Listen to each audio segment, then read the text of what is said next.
and welcome to this evening's Multiple Literacies Lab presentation, which is Theory and Practice, a conversation with emerging scholars in education and school librarianship. And so this evening, we have 4 dynamic presenters with us.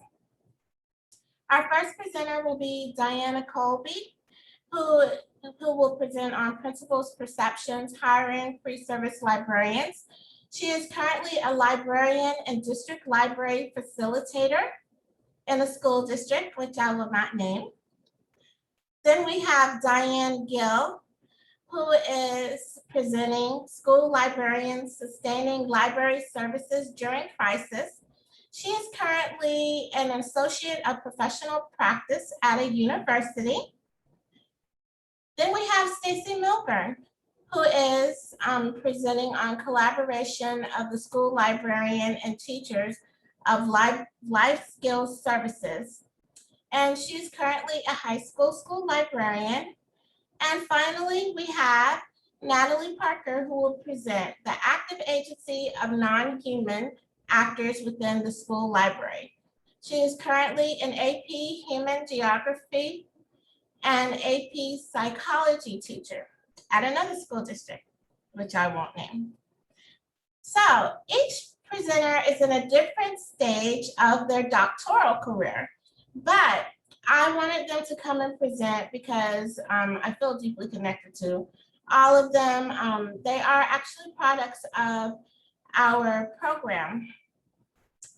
When I talk about the different stages of the doctoral degree, Stacie and Natalie are both ABD, which is all but dissertation, and have successfully passed their qualifying exams. And Diana and Diane will be taking their qualifying exams in the fall. But I invited them here because their research lies within the intersection of information science, education, and school librarianship. And personally, I feel that's something that we need more of. So I want to share a bit of information about how we will proceed with this presentation. I'd like to thank our guests for being here. We will proceed in the order that is listed on the flyer that I'm about to show you. And at the end, we will take questions. Each person will have approximately 10 minutes to present. And the questions can go into the chat box. So let me share the order. So Diana Colby will present first, followed by Diane Gill, then Stacie Milburn, and then Natalie Parker. I will fix my screen so that each person is able to present. So let me stop sharing. And I'll put the order into the chat box as well. And now you can share your screen. Use the big green button at the bottom, please. Are you able to see it? Thank you. All right, can you hear me? Yes, I can hear you. Because sometimes when I connect with my MacBook, sometimes it likes not to use the microphone. So I thought I'd just test it first. All right. Well, thank you, Dr. Smith, for inviting me to come and take this opportunity to share my journey and some of my research so far. I am Diana Colby, as she explained, and I have been working on the principal's perception, hiring pre-service librarians. And I'm going to share just a little bit how I got here to this point and a little bit about my background. So as you can see, I am a product of UNT. I graduated with my master's in education with a library certification a few years ago. And I have been a librarian, a pre-K librarian, an elementary librarian, and I am currently a middle school librarian. And as Dr. Smith explained, I am also the district librarian facilitator. And as you can see, there are some important pieces of my background. The school district that I work for or the school, you can search it up if you would like. My family, who plays a major part in why I'm here and why I do what I do. And also my Twitter account. That is my professional Twitter account. I love to have followers. I love to connect with people so that we can talk about what is happening in the world of education and school librarianship. So a little bit about my research.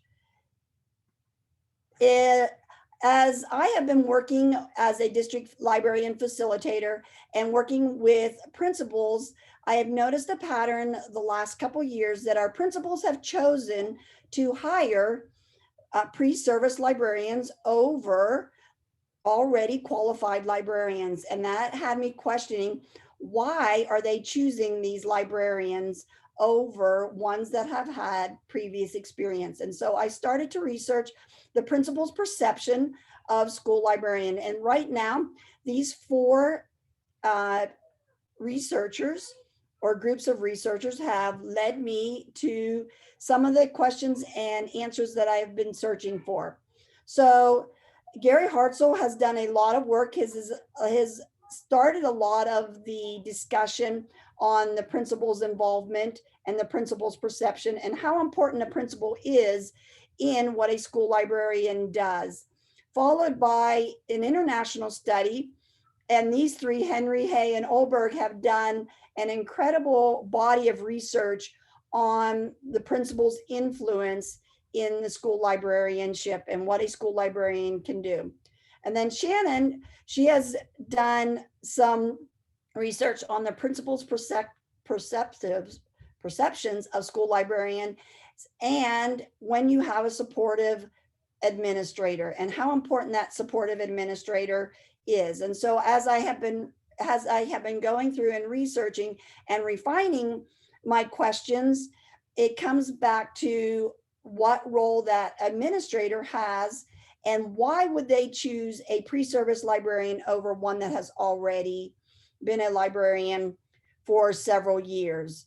Then one of the capstone or the, I just lost the word for, the meta-analysis, that's where I was going. The meta-analysis, Lance and Ketchell, they have pulled together a lot of research on why school librarians matter. And I use this piece of research a lot in my practice right now of helping principals understand the current role of a librarian, what a librarian can do for the school, and the benefit of having a librarian participate in the leadership process on their campus. So one of the classes that I took that has really helped me refine and practice my research was the Anthropology 5032. This was ethnographic and qualitative studies. And the reason this one helped me, I did not have a lot of research background coming into this doctoral program. And this class helped me develop and set up a really mini, what I would call a mini research that for me to do a pilot program and then hopefully lead into a dissertation. So as I was going through this process, I was learning how to code, I was learning how to interview properly, I was learning how to do some really great observation of school librarians and principals. And that was what has led me to my questions on why are these principals hiring these school librarians. So I had 2 great principals who volunteered to sit and talk with me. I practiced my questions with them. And you can see when I went through these top 5 themes emerged when I went through this discussion with them, through these interviews: the collaboration, innovation, not traditional. That was one of those key words that kept coming up between these 2 principals. And both were very experienced very experienced principal. One had just announced her retirement. And then most of all, the passion of the librarian. That's one of the things they were looking for. So after I've gathered all that information, did the preliminary, going through my classes, looking up these, doing the research on the principals' perceptions, getting a chance to actually talk to some principals, ask them the questions that I had thought were important. They gave me feedback. Not only did they give me feedback on what they thought about hiring pre-service librarians, because both of them had chosen to hire pre-service librarians, and I asked them why they chose those over some of their other candidates. But they also gave me feedback on the type of questions I asked them, the type of questions were in my survey. Would a principal be willing to answer these kinds of surveys? So they gave me valuable feedback. So now where I am at currently in my research is I am currently working on developing and getting ready my IRB approval to do a pilot study with some principals in my school district so that I can gather more feedback from them on their hiring practices. And these principals are principals that have hired pre-service librarians. Some of them have hired more than one. And I would like to gather that feedback, their feedback on a survey, so that I can use this going forward as I work on my qualifying exam and also on my dissertation. So that basically covers what I have been doing thus far and what my next steps are in this process. So I will stop sharing my screen and I will turn it over to Diane.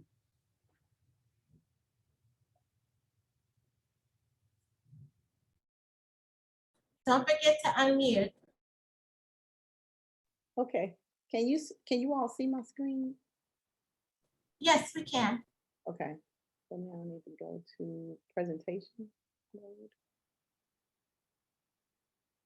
All right, so you've already done the introduction, and thank you so much for allowing me to participate today. I didn't initially include a little background, but I thought I'd do that since that's what Diana did. So really quick, I jotted down some of my education. My background is in history. I earned a master's in education from UTA. Then I pursued my school librarian certification. I met Dr. Smith and was encouraged to pursue the master's in information science. And then I became a PhD student. My library experience started off as a elementary classroom teacher. And then I became a secondary reading teacher. And then I started working in dual credit. And then I moved to the libraries. I transitioned out of the elementary library into the high school, and then I became the district librarian. And now, and then I also worked part-time at an academic at a university library. And most recently, I accepted a position as an assistant professor of professional practice.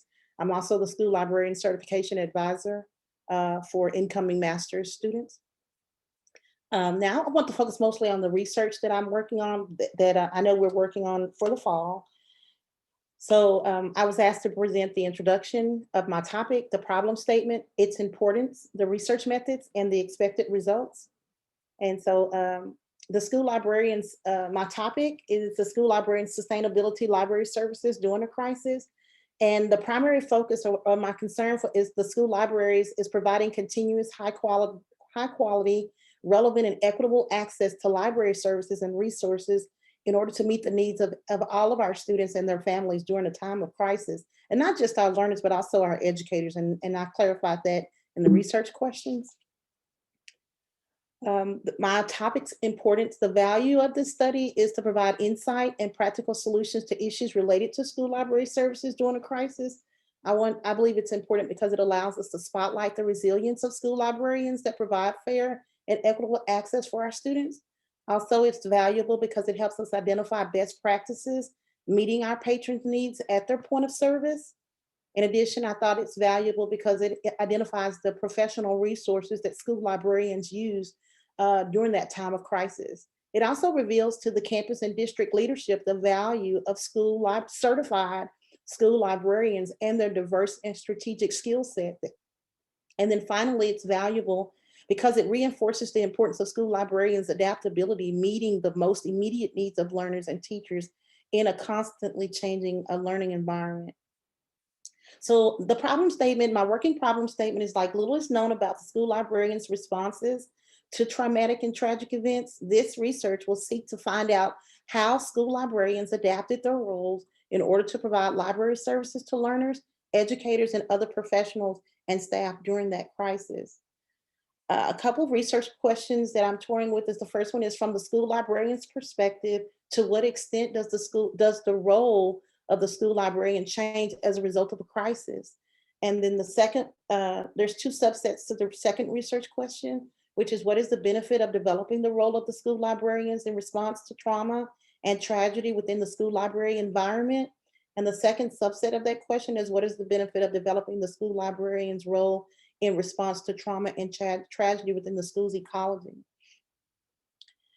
The method, along with the design and the approach, this research paper will focus on, it is a qualitative study that uses the Participatory Action Research as the ethnographic study.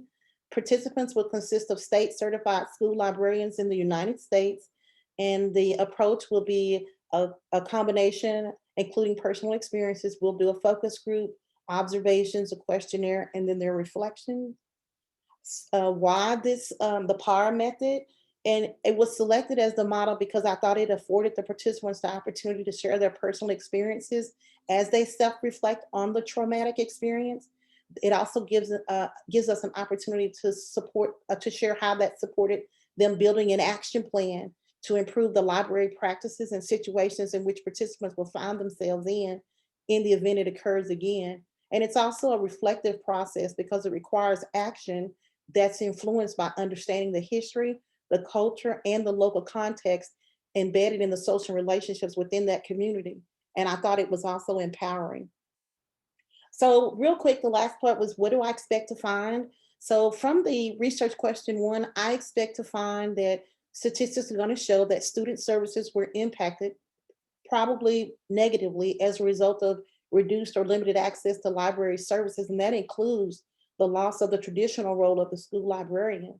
I also expect to find that teachers gained a further insight into the influential and supportive role of the school librarian, as well as teachers and other campus professionals seeking digital and curated resource lists for information from information experts. As it relates to research question 2, the subset A, I'm expecting to find that the role of the school librarian will support the development of special collections. And when I talk about special collections, I'm talking about curated lists like bibliotherapies and things like therapy dogs. Also, a commitment to creating supportive environments, redesigning physical spaces that support students' resilience. That includes supporting school-wide response programs, a renewed commitment to supporting students becoming critical thinkers as well as lifelong learners. I'm expecting to find that there will be an increase in an emphasis on advocacy and a consistency in our roles, especially in terms of creating a safe space, even for all learners, even intersectional readers, and also providing a space for student choice, and then continuing to build trust and rapport with our students and our stakeholders. And then the final subset of question 2 is, how do I expect that to impact the student, the environment, and the ecology of the school? And I'm expecting to find that it's going to create or require an updating of disaster management plans, and also building lasting relationships, increasing funding to develop educational programs geared towards trauma. Also, a return to grant writing in order to provide funding for these school trauma-driven programs, and also an advocacy for more school resources and intervention programs. I'm expecting to find out that there were more collaboration with other school professionals, such as school counselors, to help our students learn coping strategies. And then also, I'm expecting to find the promotion of boards like library advisories that partner with the staff, the students, the parents, and the community as a whole. I'm still playing around with the schedule, budget, and expected deliverables. I'm hoping I can participate in an upcoming doctoral colloquium, as well as a call paper, and of course our journal article. And I'm expecting, once the qualifiers are done, that I could have it ready by the end of the summer of next year. And my budget is really, really, really, really tight. All right. Thank you so much. And I will stop sharing and pass it to Natalie. Stacie. Hi, Stacie. Hello. share my screen.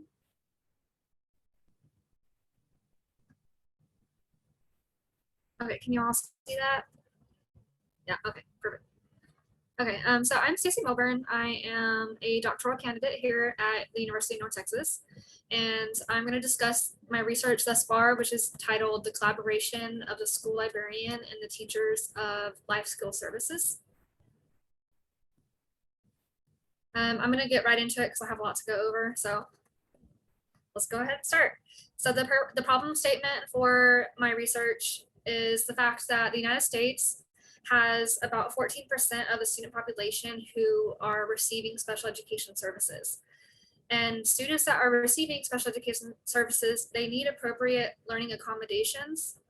And the school library is in a unique position to provide programs, and librarians have the abilities to provide teachers with help to assist with those students' learning needs.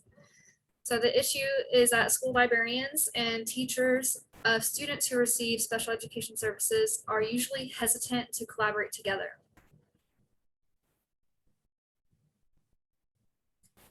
For the purpose of the study aims to use Montiel Overall's teacher and librarian collaboration model, also known as the TLC model, for teachers and librarians to evaluate the effects of special education teachers and the school librarians' perceptions of library services for students who are receiving life skill services on their willingness to collaborate in K-12 public schools across the United States. So for the purpose of the study, I do need to go over the operational definition. Students that are receiving special education services in a life skills classroom will be referred to as students who receive life skill services, or LSS. Life skills classes are meant to support students whose intellectual or developmental abilities are limited, even with accommodations. So that being said, the goal of life skills programs is to teach students the abilities for adaptive and positive behavior that enable individuals to deal effectively with the demands and challenges of everyday life.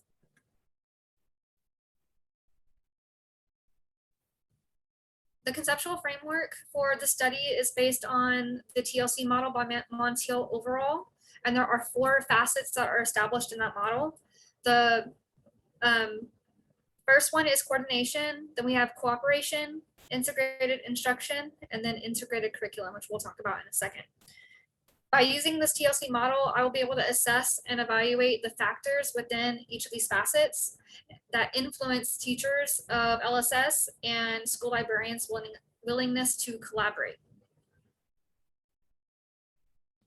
So to go further in depth, facet A for coordination, this is the lowest level of the TLC model, and it includes activities where the teachers and school librarians collaborate to schedule events and activities in the library. So it's usually just like as a space, the library as a space.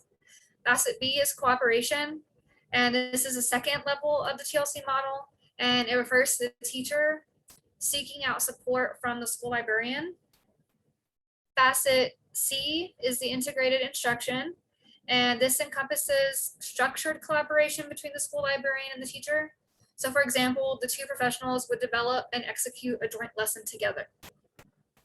And the last facet is facet D, the integrated curriculum. And this is the highest level of the TLC model, where facet D, it actually represents the collaborative efforts of the school librarian and teachers in curriculum planning and student assessment. Along with the TLC model, I have pulled from Leuchter's taxonomy and the Universal Design for Learning guidelines to be incorporated into the study. So Leuchter's taxonomy outlines the role of librarian within those collaborative relationships. There's 11 levels to his model, and the results of the study will be used to suggest some improvements to this taxonomy because it is approaching 40 years old. And the Universal Design for Learning, also known as UDL, has been used in many of the library programs to develop inclusive library spaces. And a lot of it has been referenced in some of the relevant literature that we're going to look at today.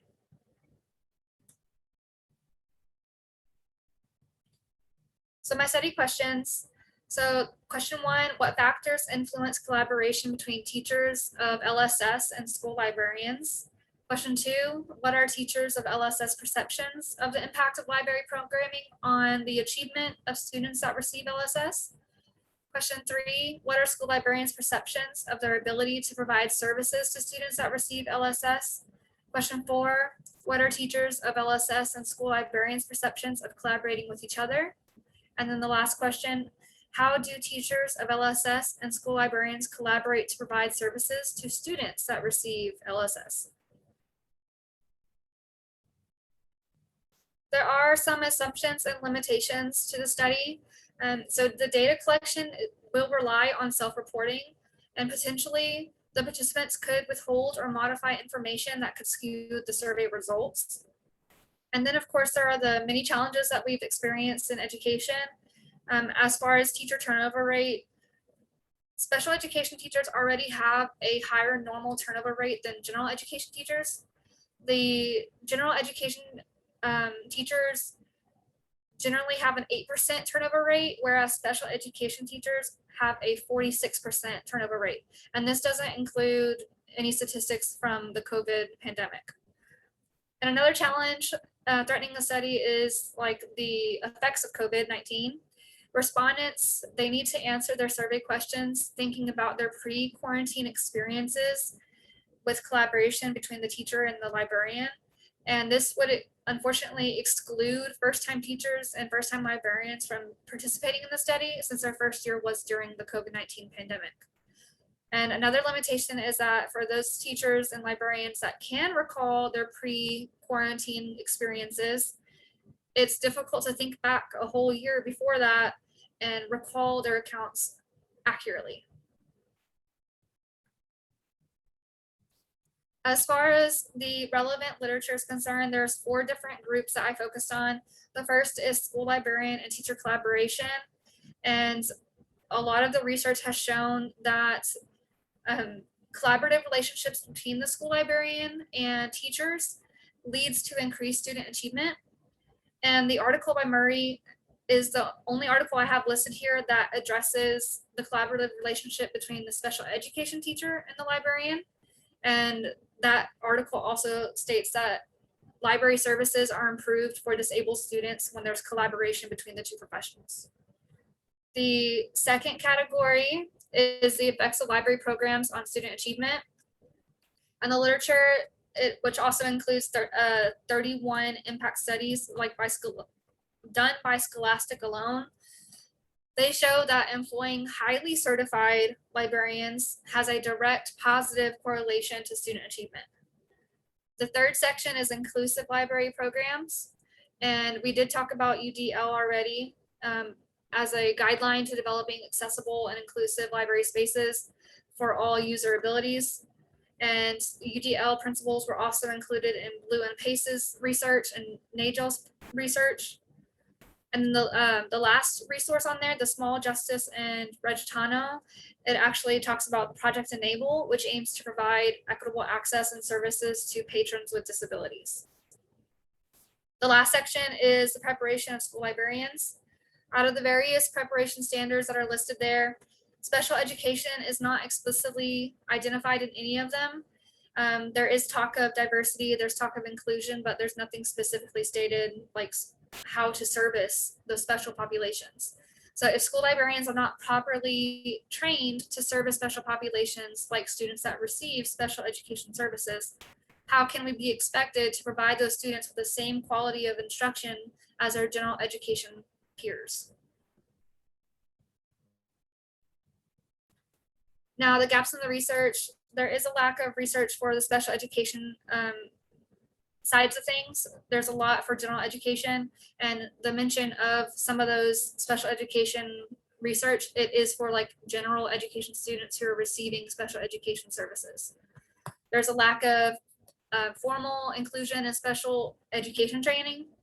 There's no representation of there's no representation of students that receive special education services in the library standards like we just discussed.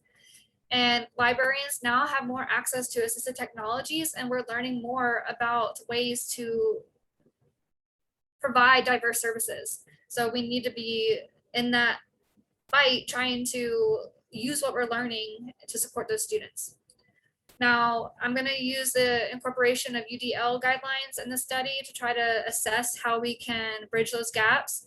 We're going to focus on school librarian and teachers of LSS and their perspectives to identify the root of the problem, why they are not collaborating, and then of course propose change based off of the results. So my methodology, it's mixed methods. I feel like using a mixed methods approach is allowing me to have two different perspectives that can validate each other.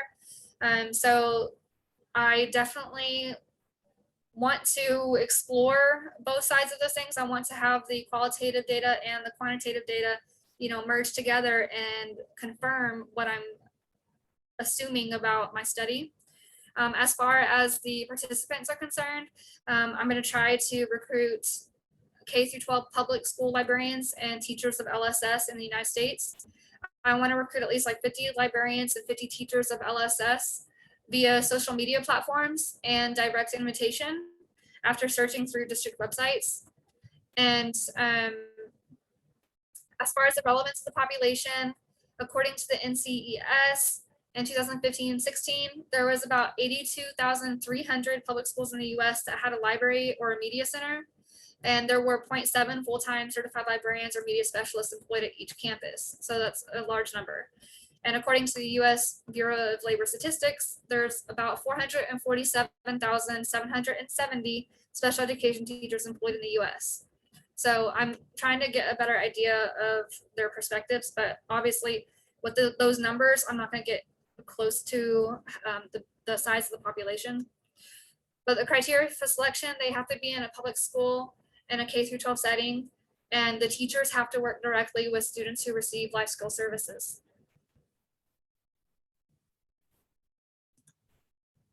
And then as far as data collection, I'm going to rely for the quantitative data, 2 online surveys through Qualtrics, and the surveys are going to be adapted from the TLC model and Brent Moore's teacher and librarian questionnaire.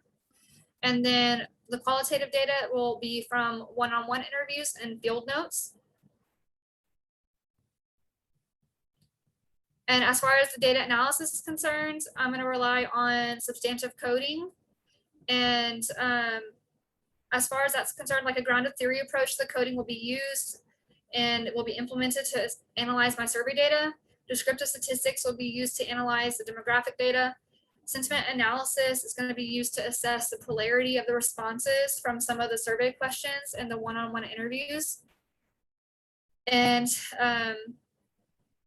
I want to try to examine the correlations of the data and try to see any emerging things that have evolved.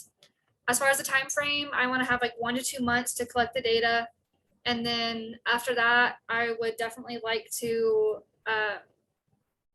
follow up with some of the participants, one-on-one interviews afterwards via Zoom.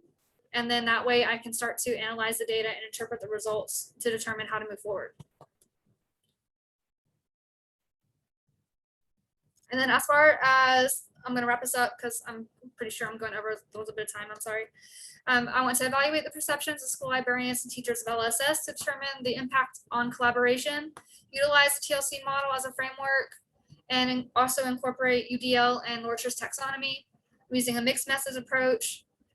I'm modifying the instrumentation that can be used for both perspectives of the librarian and the teachers of LSS.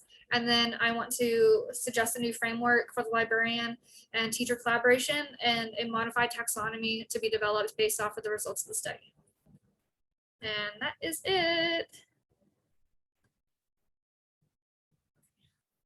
Stop share.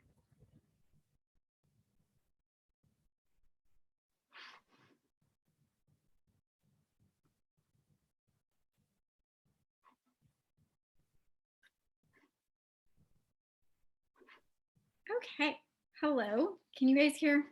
Am I unmuted? Yes, awesome. Okay.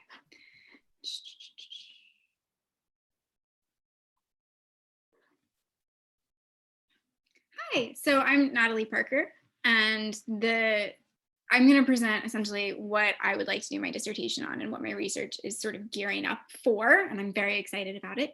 And the title of it is The Active Agency of Non-Human Actors Within the School Library. So what we're going to look at are objects and how those objects form these human object networks and interact and alter the way that we use our space, the library space.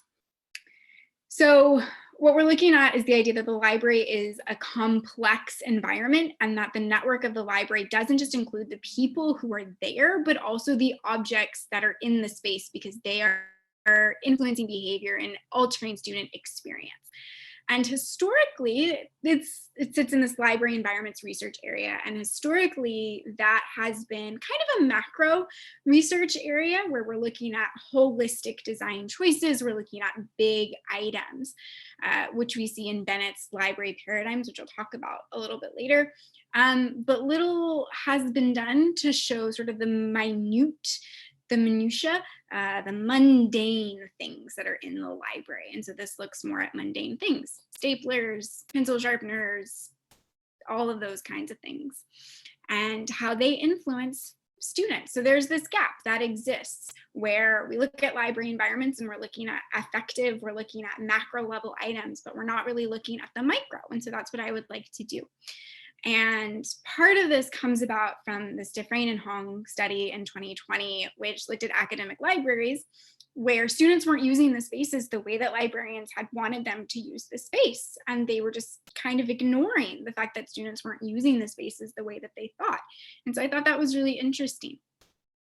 And largely this is framed through actor network theory, which has been used heavily in education, but hasn't really been applied in school librarian research so far and school libraries. So that's kind of fun. So the problem statement. This study examines the school library impact on the learning process and builds an understanding of how the non-human actors or the objects of the school library learning environment exert force and alter the learning process. And this is done through the lens of actor network theory. So research questions. What non-human objects of the library space do behave as actors and do alter the environment and the way that things happen?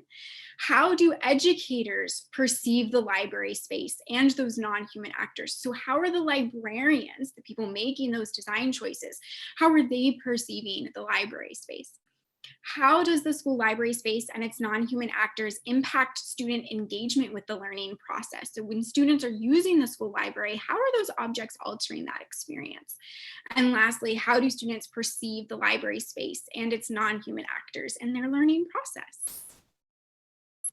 So the theoretical, philosophical, and historical underpinnings of this, a brief overview of the literature, and there are 5 areas that I looked at.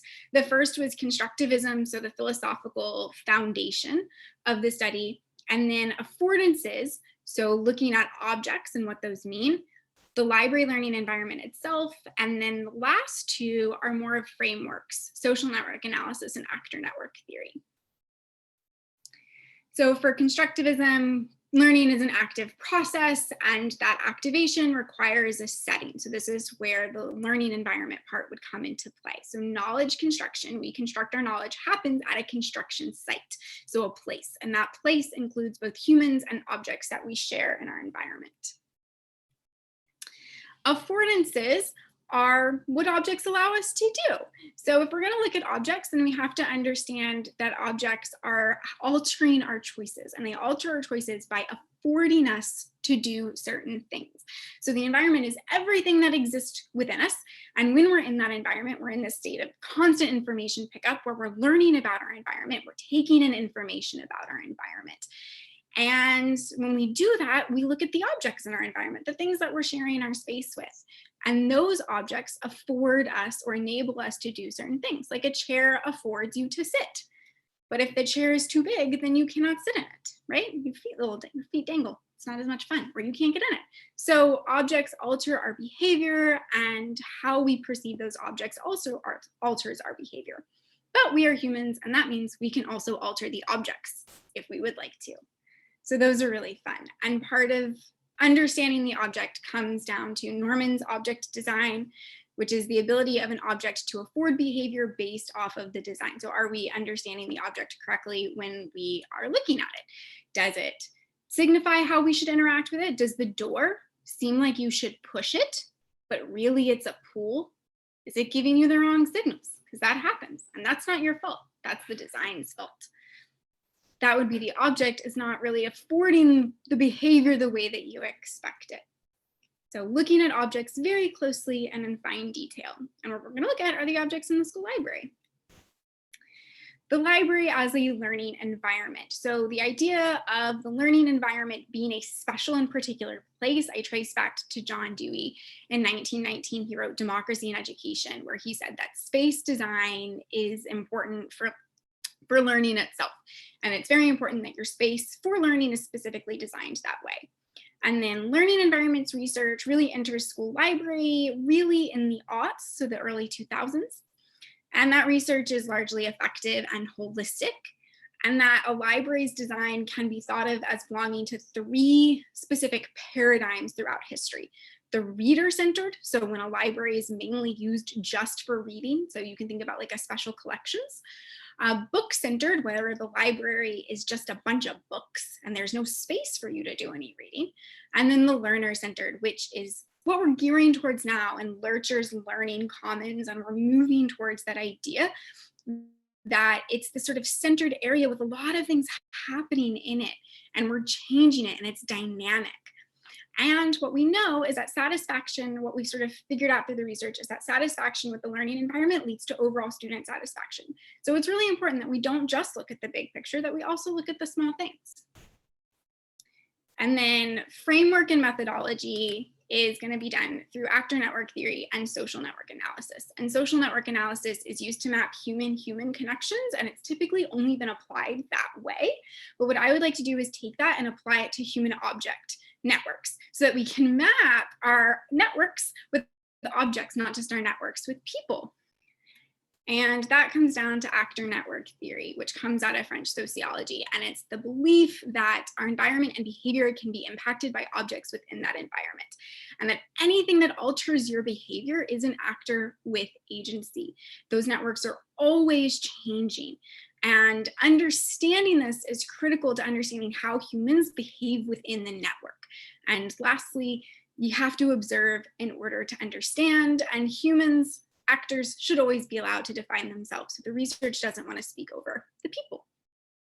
So research design is a case study, and that's largely A&T relies on case studies because it does rely heavily on observation. So case study and observation kind of goes hand in hand. It's a largely qualitative study, and it is about change. So you should have the ability to change as you're doing it, and that the voice of the participants is always louder than the researcher, and you should be able to have a great deal of flexibility and never predefining any of your results or things like that, right? We're going to take things as they come. We're going to observe reflexively and naturally. So participants, Texas high school, grades 9 through 12, it's convenient sampling. I selected my location really due to familiarity with the school and the fact that I am a high school teacher. So I wanted high school students. I also think that high school students use the library in kind of a unique way. Most of the time they're there voluntarily. And I think that's really interesting, that they're coming there, they're having this freedom in the space. So why would you choose to go there? What is it about this space that encourages you to do that? Organization and data collection, it's a 2-phase design. It's designed to occur over a school year, August through May, phase 1 happening during the fall semester, and phase 2 happening during the spring. So phase 1 is about demography, observation, and interviewing with our educators. And then phase 2 is about the students and really focusing in on them. So phase 1 is demography, and that's a quantitative breakdown, and that's the only quantitative part of the study. Phase 2 is observation, where we're going to map the human object connections with SNA, and creating a picture, a map of that object human network. And then interviewing with our school principal and our school librarians to get an understanding of them. And that is going to be coded, and we're going to use content analysis on that. And that content analysis, that code, is going to be used to formulate the student questionnaires and the focus group interviews that are going to happen in phase 2. And lastly, The last thing that I'm going to do is get student reflections. And the idea behind that is students who may not be comfortable speaking up at a focus group, but do have more to add to the conversation, have that opportunity. And they can do that however they would like to do that. If they would like to write a poem, they can do that. If they need to draw the space because that's how they communicate, is through their arts, then they can do that. It's all about the students and really centering the study on them and their space, because they are the owners of this space. And so ultimately they need to have the largest voice. And then ethical considerations and limitations. Consent has to be obtained. You have to protect the students, and students always need to feel and know that they can revoke consent, that the power is in their hands, and really creating a comfortable environment for them and understanding their consent and whether or not they give it or they revoke it, and that they can do that whenever something feels uncomfortable for them. And the limitations, because it's a case study, it really isn't super generalizable, but it does give insight into the future design of school library spaces and being really conscious and considerate about what we're choosing to put in our spaces. And then references. And then I will stop sharing. How do I do that? You did great. Thank you. You all have like very diverse presentations and approach areas of education in different ways. And that's why I think it was good for you to share your research, especially coming from the education perspective, where sometimes we wonder where can we move on later on without focusing exclusively on, say, like educational leadership or becoming a principal or something. So there are other paths that we can choose. So to finish up, I wanted to ask the audience, did they have any questions?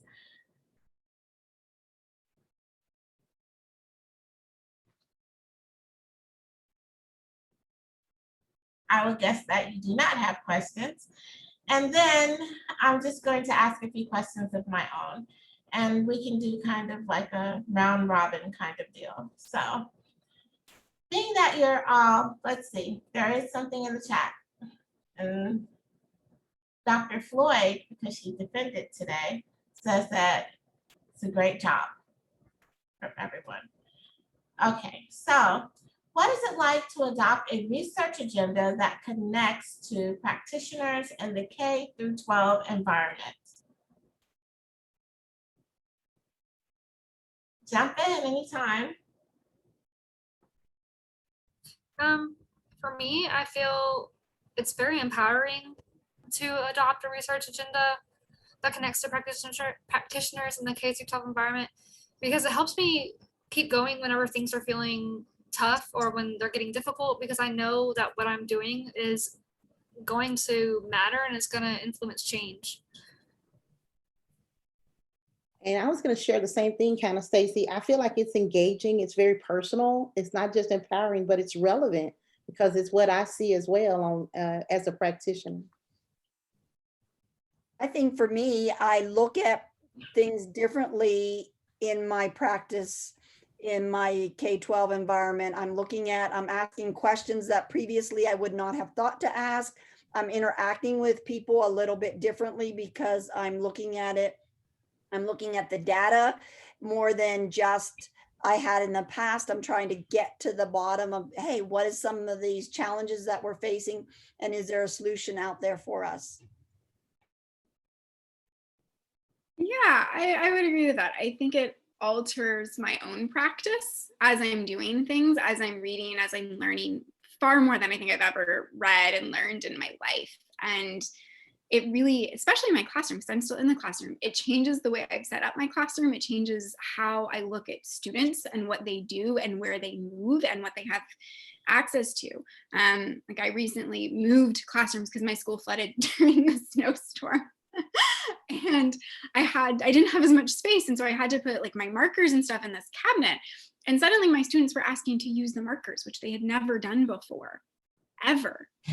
Why are you asking me to use the markers? You know you can use them. They go, well, because they're in the cabinet. And so I had to reevaluate what I was doing. And I think it's really important that, we kind of always pull that stuff in. I'd also like to throw in that it's very difficult, like being that you're in the K through 12 environment right now, it's a good thing because it's very difficult to get in there and actually get approved to do research.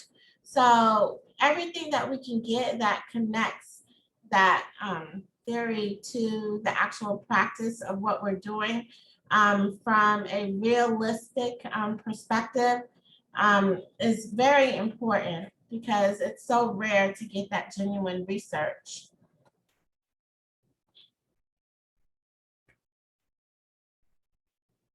So, you can pick a research topic and you could do it just to be doing it. But then sometimes we pick research because it speaks to us. I mean, you could have picked any topic in the world, but why did you just have to choose the topic that you chose? I'll start because this one is, I'm very passionate about it because I don't think our school administrators see what school librarians actually do. I've been in the library 10 years and I have yet to have an administrator do an evaluation of me and my library by actually coming in and actually seeing. They pop in here and there, but do they actually ever come in and really see what a librarian does, and where do they get that information? How do they know what a librarian should do? And so it just really has driven me to help these principals make that connection and really see what a school librarian does. And same for me, it's a very similar narrative. It's very personal, the impact that COVID had in my district. I work in a Title I district and we were severely challenged because of the lack of accessibility. So when you talk about non-human items, that really drove a lot of the issues that we had in my district. And when I was able to partner with other school librarians across the United States, they gave us ideas to help bridge those gaps between things that prevented us from having fair and equitable access to our students, not just our students, but our teachers and other professionals, our faculty, our stakeholders. It became the library became relevant again because they were looking for information experts to help condense the plethora of material that were being thrown at them, thanks to all the publishers who did lift some of the barriers to open access that closed access. And so they needed us. And that's why it's relevant for me, the topic. I guess mine's kind of long, I suppose. So it starts when I was a child, because the library was my refuge, right? Like growing up, I studied at it after school. I spent all of my free time in the library. And so to me, the library is a very important place to me. It means a lot. And then I became a teacher and I had the only social studies team. So I was the AP, I was the world history team lead.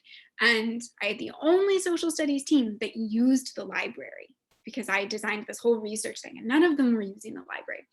And a lot of the other subjects weren't using the library. And so I asked the librarian, just observationally, she's like, no, it's really just English in your team. It's like, okay, that's really interesting. So I think I wanted to figure out why the library felt like such a special place to me as a kid, and showing people that the library as a space is really important, that the things that the library has and that it offers are really important to students, and figuring out a way to show that and to connect that, I think, is where I started with library environments. And then I just got more specific because I found a theory that I liked and I had questions that I was interested in answering. For me, it was also a personal experience that I actually had my first year as a secondary school librarian.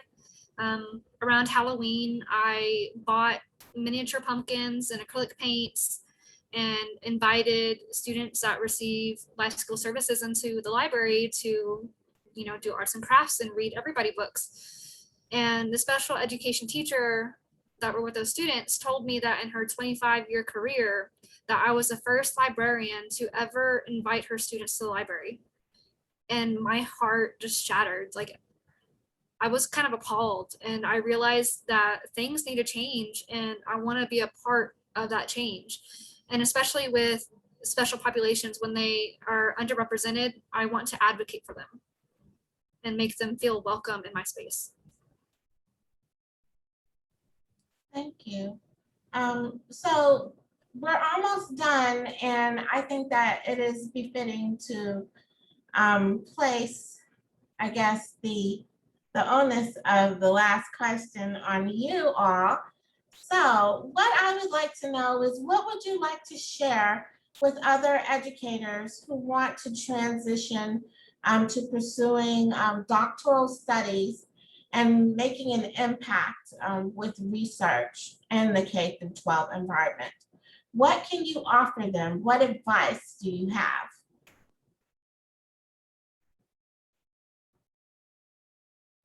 Well, I guess I can start off by saying you need a passion. You know, don't do it just for the credentials, because you'll burn out. It may not seem to be worth the effort. But when you're advocating for a group and you feel like it's your responsibility to conduct the quality research in order to justify your passions and the call of action that you think would be deemed necessary to make that change in the environment, just be committed to that cause. And higher education is the avenue that will help you, especially when you're dealing with education. You need to have that evidence base behind you in order to be able to, you know, really promote and sell it to stakeholders. I would agree with that. I would say find a question or find questions that fascinate you. And it doesn't matter if they don't necessarily fascinate a bunch of other people, but something that really fascinates you, that you think is just really interesting and or odd, or you wonder about it. I think having the curiosity is really important, and the enthusiasm for something. And I guess that's probably it. That's my main thing. Oh, and like to read. Be okay with reading, because reading is fundamental. Yes. I feel pretty confident, you know, in their responses. I would also just like to add that whenever you are exploring those different issues, those different topics that might hit home for you, don't be afraid to ask questions of other people in the field or people in academia, because there's so many resources for you. And if you're not asking, then you're not going to get anything in return. So just don't be afraid to seek out help whenever you need it and when you need that extra guidance. I'll just finish up with adding on to theirs is, first of all, you don't have to leave the classroom if you get a PhD. It doesn't mean you have to leave what you love. If you're passionate in school, it doesn't mean you have to leave it. It just changes your whole perspective. It changes your outlook. It changes how you look at things. It changes how you think about things and how deeply you think about it. And it opens doors for you to be able to express yourself in a way that can get these ideas across. As Stacie said, advocate for these, for your passion. And also I'll say, when you start the program, find somebody in the program that is in the somewhat similar passion that you do. Stacie has helped me. She's like a year ahead of me. So she's just kind of guided me through the things that I needed to learn. And I've just watched her and just kind of patterned after her steps. So that is very helpful. It's to find a collaborative group. It will help you and benefit you throughout the process. Well, thank you, ladies. I'm very proud of all of you. And I know that you're going to have like different paths, but it is true. No matter what path you choose, you're being trained to be exceptional researchers. And research is key, no matter what environment that you are in. So I appreciate you for joining us today for this presentation for the Multiple Literacies Lab on theory and practice, and having a conversation with me about education and school librarianship and connecting your passions to those areas. I'm going to stop the recording now.